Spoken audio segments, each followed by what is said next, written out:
इन्होंने सोचा कि मैं हेड मास्टर नहीं बन जाऊं, वहां पे लोग मेरी रिस्पेक्ट करेंगे, मैं तो चटोरी रजनी हूं, मेरा तो नाम है, मैं तो बड़ी यूट्यूबर हूं। अब भाई उन्होंने क्या किया, इनको इनकी औकात याद दिला दी। हेलो मेरे बाबुओ, कैसे हो आप? Welcome back to my channel. मैं हूं आपकी प्रिया दीदी, फिर हाजिर हूं एक नई रोस्ट प्लस में एक्सपोज वीडियो के साथ। जो भी मेरे चैनल पे न्यू सब्सक्राइबर आए, मोस्ट वेलकम है आपका प्रिया दीदी के चैनल पे। और जिन्होंने मेरे चैनल को सब्सक्राइब नहीं किया है, ओनली 200 सब्सक्राइबर कम रह रहे हैं मेरे बाबू 30,000 सब्सक्राइबर होने में। तो आप चाहो तो आज के आज करवा सको। तो जिन लोगों ने सब्सक्राइब नहीं किया है, जो न्यू लोग आए हैं, वो प्लीज हाथ जोड़ के निवेदन है, सब्सक्राइब जरूर कर लेना। और जब सब्सक्राइब करो तो बेल आइकन है जरूर दबा दे करो, ताकि मेरी हर एक वीडियो की नोटिफिकेशन तुम सबके पास पहुंच जाए। वीडियो को हाइप जरूर दे देना, लाइक जरूर कर देना। यू वीडियो होने वाली है चटोरी रजनी पे। आप सबने देखी होगी चटोरी रजनी के चैनल पे 2 शॉर्ट्स, एक नहीं 2 शॉर्ट्स डले, जिनमें एक शॉर्ट्स था जो साहिल की माँ है, जो अभी एक हादसा हुआ है, आई थिंक उस लड़के का नाम साहिल ही है मेरे बाबू, आप कमेंट करके बता देना। तो साहिल का एक्सीडेंट हुआ था और एक कम उम्र के लड़के ने स्कॉर्पियो से, वो भाई और बहन जा रहे थे और पहली बार उस लड़के ने वो स्कॉर्पियो गाड़ी चलाई थी। उस लड़के ने एक्सीडेंट किया था साहिल का, और साहिल अपनी जॉब पे, अपनी ड्यूटी पे जा रहा था। साहिल की जो माँ है वो सिंगल मदर है, उसके हस्बैंड नहीं है और इकलौता लड़का था ये। तो उसके बाद उस लड़के का एक्सीडेंट हो, अब साहिल की माँ इंसाफ मांग रही है सरकार से कि भाई मुझे इंसाफ चाहिए, और जो जिन्होंने एक्सीडेंट किया है उनका भी कुछ नहीं हुआ है। उनको ये कह के छोड़ दिया गया है कि ये नाबालिग है, ये बच्चे हैं, इस तरह से कह के उनको छोड़ दिया है। लेकिन एक माँ का एक बच्चा गया है, वो माँ इस चीज को क्यों समझेगी कि वो नाबालिग है? और कितना गलत है। मतलब नाबालिग अगर 16 साल के बच्चा की शादी कर दे में ना, तो 1 साल बाद ना वो वाकई माँ बाप पोते पोती न खिला में, वो बच्चा नाबालिग कहां से हो गया? दूसरी बात, जितने भी क्राइम हो रहे हैं इंडिया के अंदर, चाहे रेप हो चाहे और क्राइम हो, उनमें 90% नाबालिग ही पाए जा रहे हैं। तो ऐसे कह के कि मतलब सबको छोड़ देंगे? चलो ये तो एक अपनी एक बात हो गई। अब उसमें जो साहिल की माँ है वो कैंडल मार्च करने के लिए निकली, उन्होंने इंसाफ के लिए निकली, उसी में चटोरी रजनी उनके सपोर्ट के लिए उतरी, लेकिन अकेली नहीं, अपनी टीम के साथ। वो टीम जो इनके साथ वीडियो बनाती है, वो टीम जो इनके चैनल पे शॉर्ट्स डाल रही है बना बना के, उस टीम को लेकर ये कैंडल मार्च के लिए निकली। लेकिन उसमें भी इन्होंने एक कंट्रोवर्सी कर दी। कंट्रोवर्सी ये थी कि साहिल की जो माँ है उसने एक वो रखा, शोक सभा रखी, जिसमें वो बैठी हुई थी। उसमें एक समाज सेविका थी जो उनसे पूछ रही कि भाई क्या हुआ था तुम्हारे बेटे के साथ, ऐसा क्या हुआ था? अब एक बात बताओ, आप भी किसी के शोक सभा में जाते होंगे तो हम पे क्या बात होती है? यही तो बात होती है कि अरे बीबी का होगा, बीबी कैसे कैसे बात होगी, अरे यू तो गलत हुआ। ऐसे ही तो रहे हैं ना, आप भी जाते होंगे कहीं, तो कहीं के दुख में जाते होंगे तो ऐसे ही तो कहते होंगे, अरे बीबी ऐसे कैसे होगा, बताइए यू का होगा, यू ऐसे नहीं होना चाहिए, ऐसे ही तो कहते होंगे। तो ऐसे ही उसे एक समाज सेविका ने बोला कि भाई क्या हो गया, कैसे कैसे। हालांकि पता सबको होती है, लेकिन एक बात करने का जरिया होता है, उस इंसान के दिल को तसल्ली देने का जरिया होता है। अब बराबर में बैठी चटोरी रजनी जी, ये अपने आप को बहुत बड़ी यूट्यूबर, बहुत बड़ी इन्फ्लुएंसर समझती हैं। इन्होंने क्या किया कि उस लेडीज का हाथ पकड़ के इन्होंने हटा दिया। ये होती कौन है? उस इंसान का हाथ हटाने वाली, जो इंसान, जो समाज सेविका उनके जो शोक सभाएं उनमें आई हैं, ये कौन होती हैं?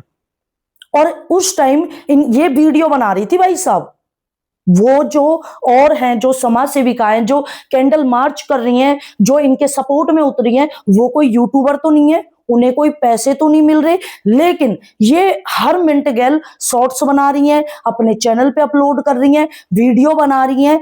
तो इनको फायदा है, उनको फायदा नहीं है, उनको फायदा नहीं है। इन्होंने सोचा कि मैं हेड मास्टर नहीं बन जाऊं, वहां पे लोग मेरी रिस्पेक्ट करेंगे, मैं तो चटोरी रजनी हूं, मेरा तो नाम है, मैं तो बड़ी यूट्यूबर हूं। अब भाई उन्होंने क्या किया, इनको इनकी औकात याद दिला दी। उन्होंने ये किया कि जब कैंडल मार्च पे रात के लिए निकले, उसके बाद जब ये पीछे पीछे चल रही थी अपनी टीम के साथ, विद वीडियो विद कैमरे के साथ, उन्होंने कहा कि भाई आप हटो, आप निकलो, ऐसा करो, हमें आपके सपोर्ट की कोई जरूरत नहीं है, आप अपने घर बैठो, हमें नहीं चाहिए आपका सपोर्ट, आप अपने घर बैठ जाओ। उन जो समाज सेविका है उन्होंने ये चीज बोली। इन्होंने कहा कि मैं सामने सपोर्ट नहीं करूंगी, मैं ऑफलाइन सपोर्ट करूंगी। किस चीज का सपोर्ट, किस चीज का सपोर्ट जी? मैं आपसे ये पूछना चाहती हूं, आप जैसे साहिल के साथ हुआ था, आपका बेटा भी तो नाबालिग था, सेम वही चीज आपके बेटे के साथ भी तो हुई थी, वही एक्सीडेंट हुआ था। आप कितने दिन कैंडल मार्च लेके, आप कितने दिन जो कैंडल लेके रोड पे गई थी जी? मैं आपसे पूछना चाहती हूँ, आप दूसरों को सपोर्ट कर रही हैं, आपने अपने बेटे के लिए क्या किया? क्या आज तक आपने कोई इस चीज का पता किया कि भाई कैसे कैसे किसने एक्सीडेंट किया था, या आपने उसको सजा दिलाई हो? आपने तब से सिंपैथी ही ली है, उसके बाद आपने अपने बेटे को अभी तक कोई इंसाफ नहीं दिलाया है। वो एक औरत, उसकी हिम्मत तो देखो कि वो रोड पे उतर गई है अपने बच्चे के लिए। एक मां के दिल पे क्या बीत रही होगी, और आपको पड़ी है वीडियो बनाने की। आपको ये जरूरी है कि आप शॉर्ट्स बना के अपने चैनल पे डाल रही हो। कोई भी अगर दान भी किया जाता है ना, तो वो गुप्त किया जाता है, तभी कहते हैं हमेशा गुप्त दान करना चाहिए। अगर किसी की मदद की जाती है ना, तो वो बता के नहीं की जाती, वो बता के नहीं की जाती है कि मैं तेरी मदद कर रहा हूं, वो दुनिया में हल्ला मचा के नहीं की जाती है।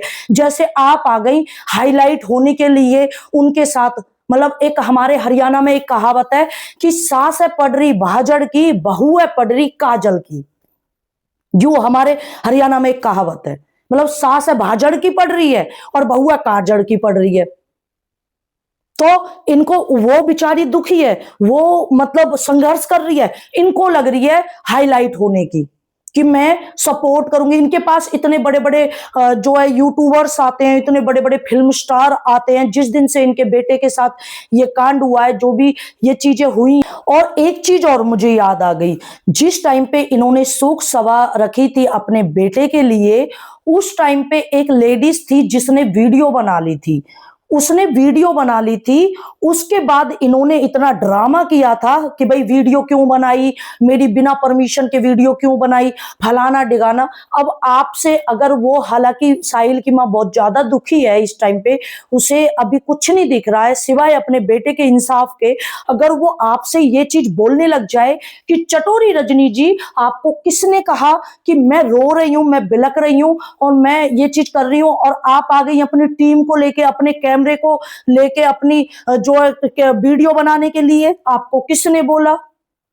क्या आपने ये चीज सोची? जिस चीज के टाइम पे आप सिंपैथी इतनी ज्यादा, हाँ मैं मानती हूं कि आपके बेटे के साथ गलत हुआ है, आपका बेटा इकलौता था, आप बहुत ज्यादा दुखी हैं, आप भी एक माँ हैं, आपने उस टाइम पे पूरा एक भी आंसू नहीं बहाया, आप बहुत ज्यादा स्ट्रॉन्ग बन के दिखाया आपने।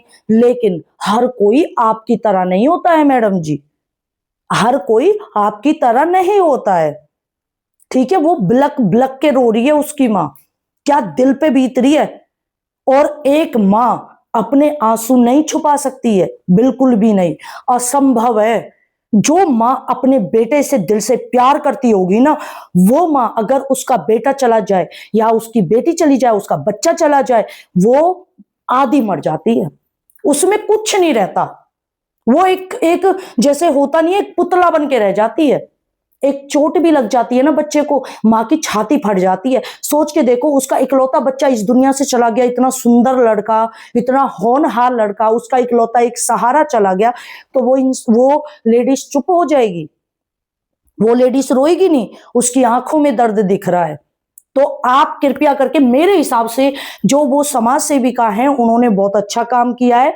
उन्होंने इनको इनकी औकात याद दिला दी है कि भाई आप अपने घर रहो, आपके सपोर्ट की कोई जरूरत नहीं है। ये वहां पहुंची थी ओनली हाईलाइट होने के लिए, ओनली मतलब अपना वो दिखावटी कि भाई दिखाने के लिए मैं कितनी महान हूं और फलाना डिगाना, उस चीज के लिए निकली थी। अगर ऐसी बात होती तो आपको कैमरा लेके जाने की कोई आवश्यकता नहीं थी, और आप कोई नहीं होती हो दूसरे इंसान का हाथ पकड़ के खींचने वाली, आप कोई नहीं होती हो। वहां पे जो भी आए हैं ना, ऐसे तो आपके साथ भी कर सकते थे जो कि उन्होंने किया ना, रिटर्न में आपको वही दे दिया। जैसे आपने उनकी इंसल्ट की बिना जाने, और ये गलत था, किसी की शोक सभा में वो गई थी और आपको कोई हक नहीं बनता ये करने का, ठीक उसी प्रकार उसने आपके साथ कर दिया। मेरे हिसाब से ये बिल्कुल भी गलत नहीं है।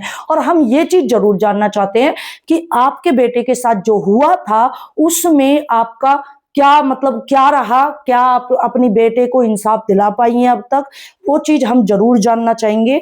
बाकी आपकी क्या राय है मेरे बाबू, कमेंट करके जरूर बता देना। और हमारा उद्देश्य, हमारे चैनल का उद्देश्य किसी की भी भावनाओं के साथ खिलवाड़ करना नहीं है, किसी को नीचा दिखाना, किसी की आलोचना करना, किसी धर्म, जाति, कम्युनिटी, स्टेट, रिलीजियन, किसी व्यक्ति को नीचा दिखाना, ये हमारा बिल्कुल भी उद्देश्य नहीं है। मेरी वीडियो देखकर किसी को भी हेट कमेंट या हेट फैलाने की कोशिश ना करे। ये वीडियो ओनली एक्सपोज वीडियो है, आप सबको इंफॉर्मेशन देने के लिए, और अपने विचार हमने व्यक्त किए।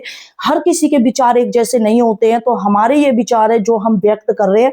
बाकी आप कमेंटों में अपनी राय बता सकते हो, लाइक जरूर कर देना, और नए हो तो चैनल को सब्सक्राइब जरूर कर देना। Bye, take care, love you all, love you मेरे बाबू, बाय।